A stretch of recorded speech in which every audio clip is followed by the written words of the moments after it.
Hi, I'm Marie, and I'm 30 years old. I've been married to my husband, Sam, for 4 years. We really wanted to have kids right after we got married, but it just didn't happen for us. The doctors checked me out, and everything seemed fine, but Sam wasn't keen on getting checked himself. So we kind of gave up trying for a baby. Sometimes I wondered what might happen if Sam went for tests and treatment, but I realized that having a child isn't the only path to happiness. I never pushed him to go to the doctor. I work as an architect at a construction company, and I love what I do.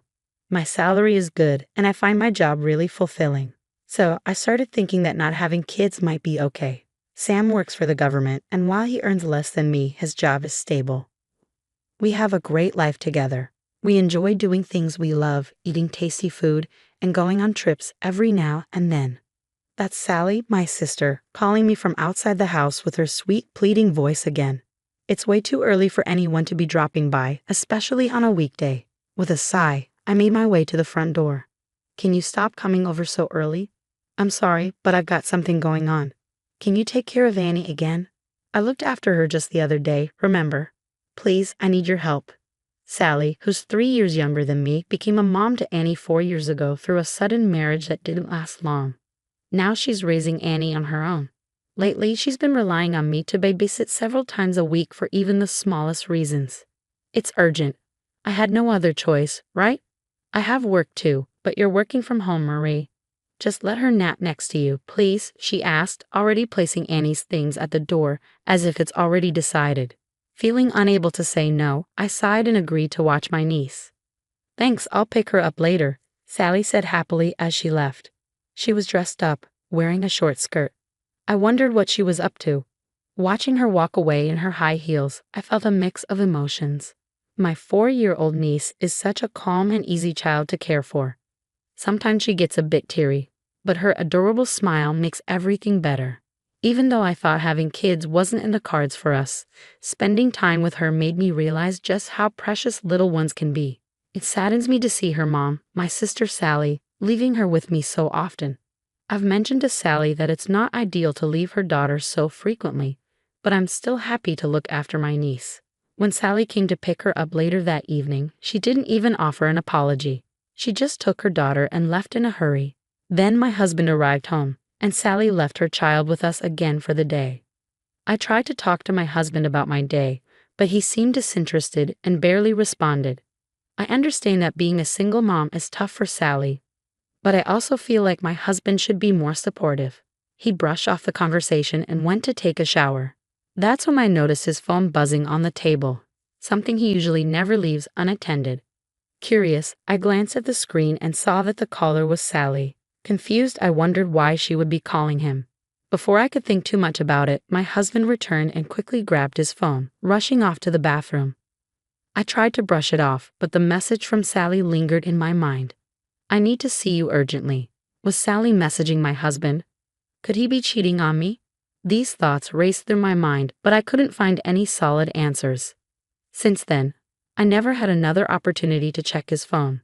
I'm feeling a bit peckish. Oh, sorry, sweetheart, I got distracted, I said as I lifted my niece into my arms. She looked up at me with those innocent eyes, melting my heart. If Sally is really having an affair with my husband, it means she's putting her desires ahead of her own child. How could she abandon such an adorable little girl? If my suspicions are true, I don't know if I could ever forgive either Sally or my husband. Here are the findings from the investigation. Thank you, I said, trying to steady my voice as I accepted the report from the detective agency I had hired.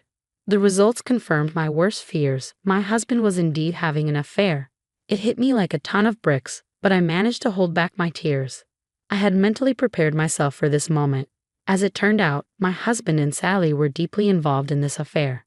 It wasn't just a one-time mistake or a brief lapse in judgment.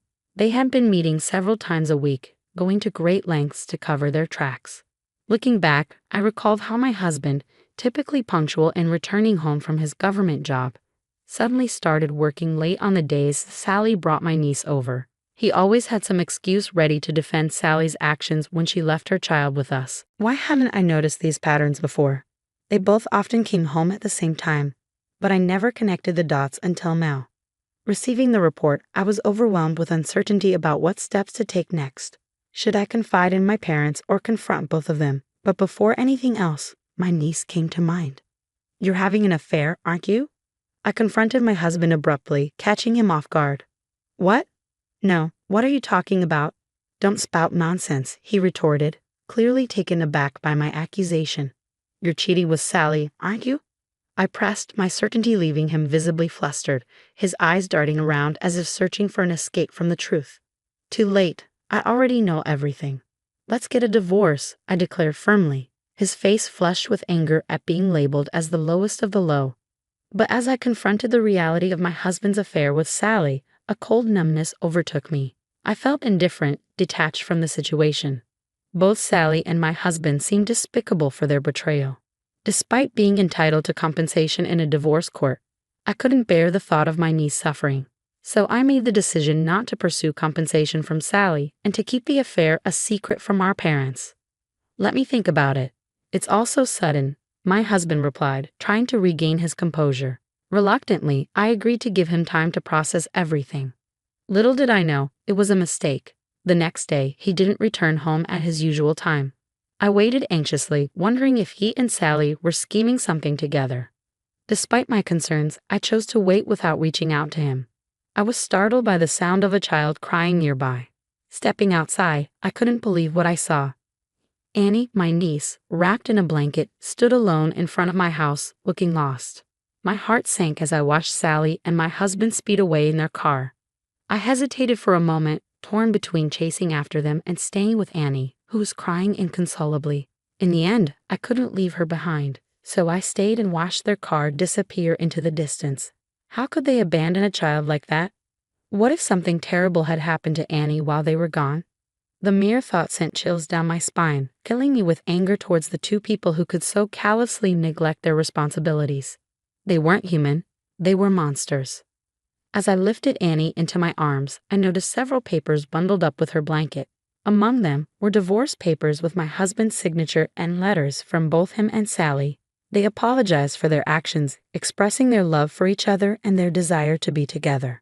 They left Annie in my care. Reading those words filled me with a tumult of emotions, frustration, anger, and a profound sense of betrayal. Unable to contain my feelings any longer, I broke down in tears, overwhelmed by the sudden and drastic turn of events. I decided to confide in my parents about everything that had unfolded, including Annie being abandoned. They rushed over as soon as they could.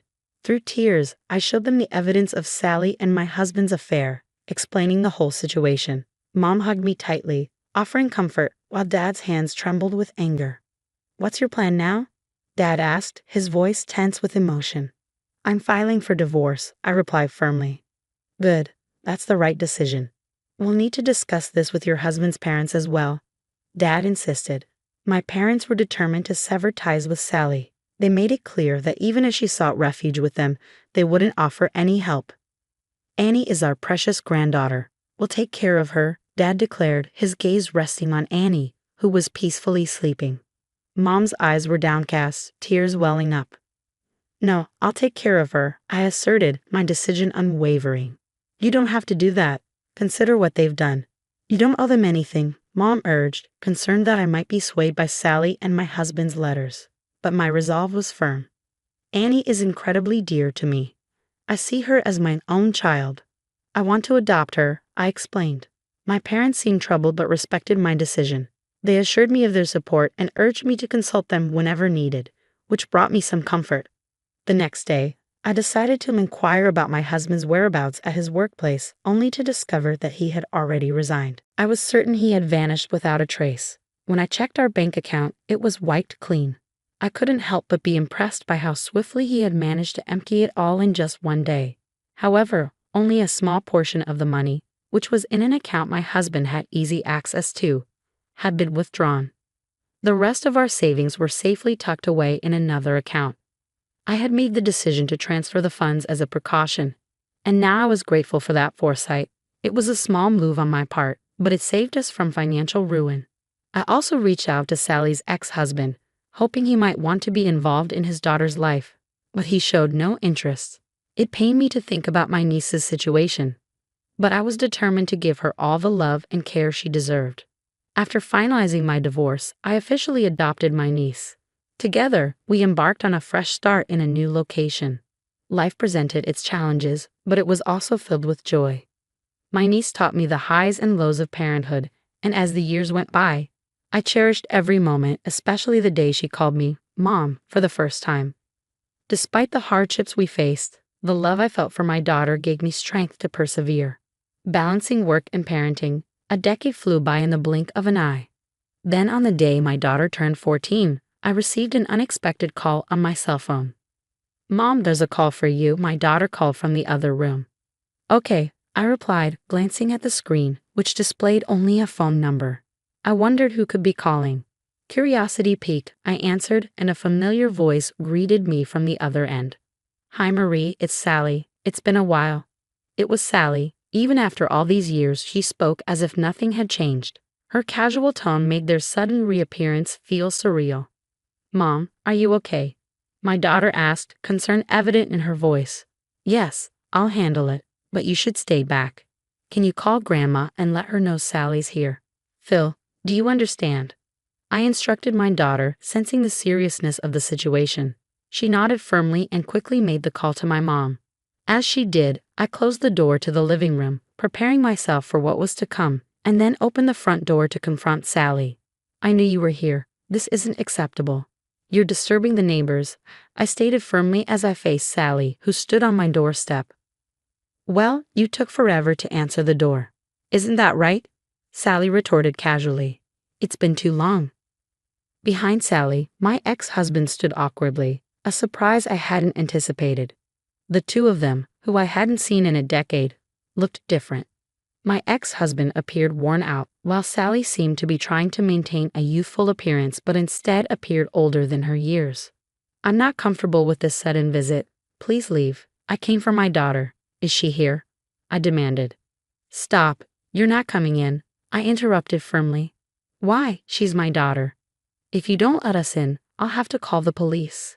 "This is trespassing," Sally argued. "What?" Sally's irritation at my firm refusal was evident as she raised her voice towards the house.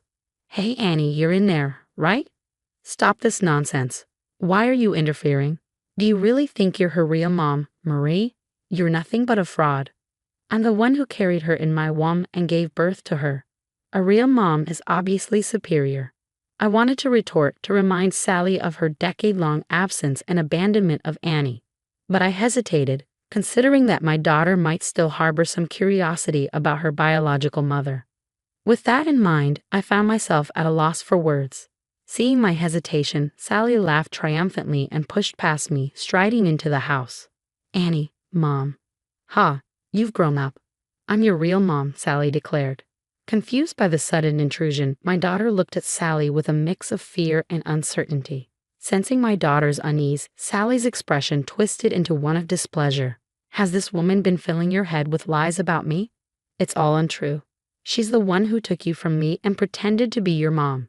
"I'm your real mother," Sally insisted, her gaze shifting from me to my daughter. My daughter, angered by Sally's attitude, exclaimed, "Liar." "Yes, your aunt is the real liar, not me," Sally retorted. "What?" My daughter pointed directly at Sally, stunning both of us with her unexpected outburst. "Do you know how old I am? I'm almost 16, not 15. My mom raised me all these years, but she never told me about you. Still, I remember a little about you." Both Sally and I were speechless as my daughter continued. "I remember you yelling at me, not giving me food." "What? I never did such a thing," Sally denied vehemently. "You're not my mom. I have only one mom, not the one who gave birth to me, but the one who cared for and loved me. That's this mom," my daughter declared, pointing at me with conviction. My daughter gripped my sleeve tightly, and a surge of emotion overwhelmed me, threatening to spill tears. "What?" Sally exclaimed in frustration, her hand lifting as if to strike. Instinctively, I moved to shield my daughter, but Sally's movement abruptly halted. "Dad, it's you." My husband had returned without my notice, and he swiftly intervened, grasping Sally's arm and preventing any harm. Informed of the situation, he understood that Sally was the aggressor, while my ex-husband stood bewildered nearby, watching with a sharp gaze. "Are you both all right?" My husband asked calmly, his reassuring presence bringing a sense of relief to my daughter and me. Yes, we both replied, reassured by the steadiness in his eyes. You remarried. My ex-husband, who had failed to intervene in Sally's violence, was taken aback. That's none of your concern, I responded firmly. How dare you remarry without me? You left me and vanished after the divorce, remember? My ex-husband's accusatory tone was met with stern gazes from both my husband and me, leaving him speechless. What? Marie remarried? Living in this grand house with a husband? This is absurd. I took everything from her. Why does she seem happy? Sally's voice cracked as she screamed, her disheveled hair adding to her erratic appearance. These people have treated Mom horribly. My mom is only my mom, my typically reserved daughter passionately defended me. It's all right, stay here with Mom. Your parents are here too. We'll sort this out, my husband assured us, his gentle touch steadying me as I realized I was trembling uncontrollably. My husband escorted Sally and my ex-husband outside, their voices filled with nonsensical shouts. Mom, are you okay? My daughter's concern was evident in her voice. I'm sorry, I should have talked to you. I apologize, feeling a pang of regret. No, it's okay. I never told you either. I remembered my biological parents and thought you might be disappointed. If only I had done the right thing, I wouldn't have made you feel so insecure, my daughter admitted, her words heavy with remorse. I know you kept silent thinking of me. Me, I replied, tears streaming down my face as we embraced each other tightly. Fear, relief, and happiness mingled together as we cried together, the weight of the recent events finally released. Sally and my ex-husband were sternly reprimanded by my husband and parents for their unreasonable behavior. Despite their persistent attempts to reclaim my daughter, their motives were purely self-serving. My daughter's biological father, Sally's ex-husband, had recently passed away, leaving behind a significant inheritance for Annie, his legitimate daughter. Sally and my ex-husband sought to gain control of my daughter in pursuit of this inheritance. Sally, desperate for money, sought refuge at her parents' home, only to be turned away and ostracized. Though my daughter discovered the truth in a painful manner, she bravely accepted it and forged ahead. With the unwavering support of my loving daughter and devoted husband, I realized that family goes beyond blood ties. Our bond is rooted in love and resilience, surpassing any genetic connection. As I prepared breakfast with my daughter on a Sunday morning, I couldn't help but feel overwhelmed with gratitude for our happiness and the strength of our family bond.